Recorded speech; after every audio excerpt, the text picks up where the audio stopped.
गांव बेलापुर के बीचों बीच एक पुरानी बावरी थी, काली, गहरी और इतनी शांत कि लगता था जैसे पानी नहीं, अंधेरा भरा हो।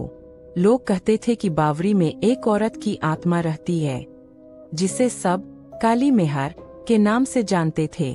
पुरानी कहानी के अनुसार काली मेहर की मौत बावरी में नहीं हुई थी, उसे डुबाया गया था और तब से उसकी आत्मा पानी की तली में बंधी पड़ी थी।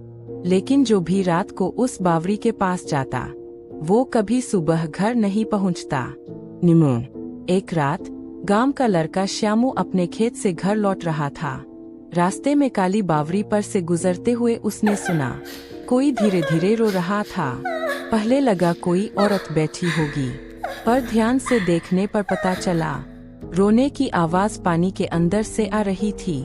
श्यामू डर गया, पर जिज्ञासा में बावरी के किनारे जाकर झांकने लगा। पानी एकदम शांत था।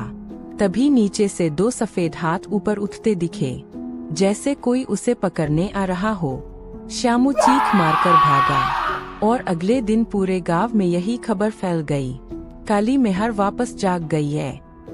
उसके बाद से हर तीसरी रात कोई न कोई आदमी गायब होने लगा। कभी रखा हुआ सामान बावरी में तैरता मिलता, कभी किसी की चप्पल पानी के किनारे दिखती।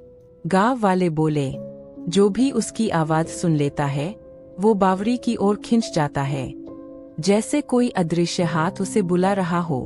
गांव का माहौल डर से भर गया।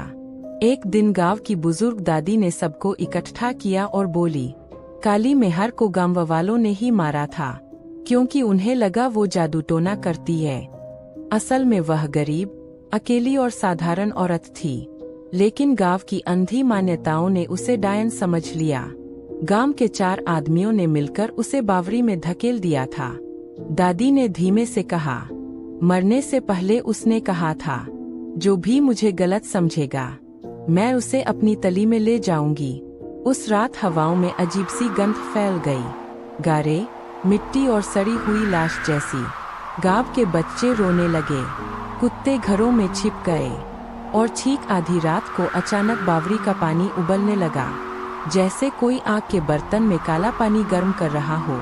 नीचे से एक काली परछाई बाहर निकली, उल्हे बाल, सूखी त्वचा, आंखें ऐसे जैसे किसी ने आंखों की जगह 2 जलते कोयले भर दिए हो।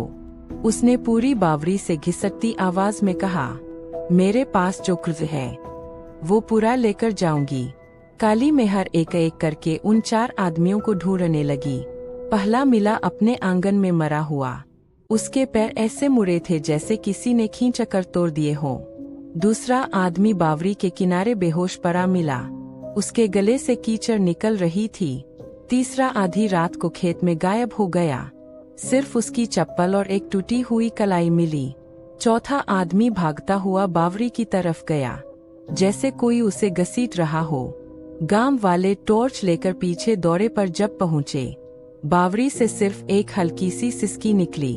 फिर शांत पानी में छोटे छोटे बुलबुले उठे और आदमी गायब। अब काली मेहर का बदला पूरा हो चुका था, लेकिन उसकी आत्मा नहीं गई। आज भी बेलापुर गांव में कोई भी काली बावरी के पास नहीं जाता।